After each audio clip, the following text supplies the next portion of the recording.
तारू को बचपन से ही पेड़ पौधों से बहुत लगाव था। उनकी खामोशी में भी एक अजीब सी ताकत दिखती थी उसे।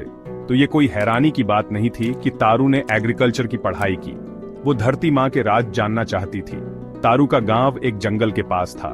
खाली समय में वो जंगल की सैर करने निकल जाती। उस जंगल में तारू के लिए न जाने कितने ही अजूबे छुपे थे। एक दिन अपनी रोज की सैर पर तारू ने कुछ अलग सा देखा। दूर से धूप में चमक रहा था एक पेड़ नीले रंग का।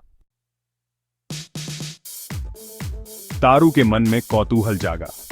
उसने आज तक ऐसा पेड़ नहीं देखा था। ये नीला पेड़ बाकी सबसे अलग था। इसकी पत्तियां मानो किसी धातु की तरह चमक रही थीं। तने को छूने पर वो एकदम चिकना और ठंडा लग रहा था। तारू ने नीचे गिरी कुछ पत्तियां और तने का एक छोटा सा टुकड़ा उठाया।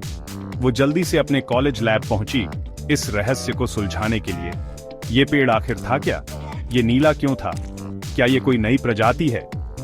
उसके मन में कई सवाल उठ रहे थे। प्रयोगशाला तारू का दूसरा घर थी। उसे बीकर और सूक्ष्मदर्शी के बीच रहना अच्छा लगता था।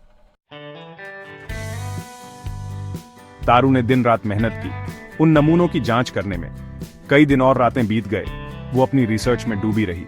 आखिरकार उसे सफलता मिल ही गई। उस नीले पेड़ में एक अनोखी खूबी थी।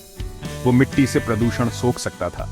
उसे पता चला कि उसका नीला रंग दरअसल उसके अंदर जमा हुए जहर के कारण था। उसकी इस खोज के बहुत बड़े मायने थे। ये पेड़ मिट्टी प्रदूषण का हल हो सकता था। तारू ने अपनी खोज के बारे में अपने प्रोफेसरों को बताया। ये खबर जंगल की आग की तरह फैल गई। पूरे देश के वैज्ञानिक और रिसर्चर इस पर ध्यान देने लगे।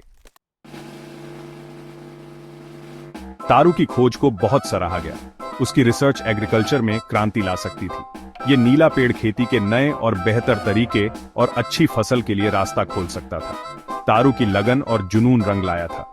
उसकी कहानी हर जगह नए वैज्ञानिकों के लिए प्रेरणा बन गई। ये तो बस शुरुआत थी। तारू जानती थी कि उसे अभी बहुत कुछ सीखना है। वो अपनी रिसर्च में जुटी रही। ठान लिया था उसने कि इस नीले पेड़ की खूबियों का इस्तेमाल मानवता के भले के लिए करना है। उसका सफर बताता है कि जिज्ञासा में कितनी ताकत होती है और एक इंसान दुनिया बदल सकता है।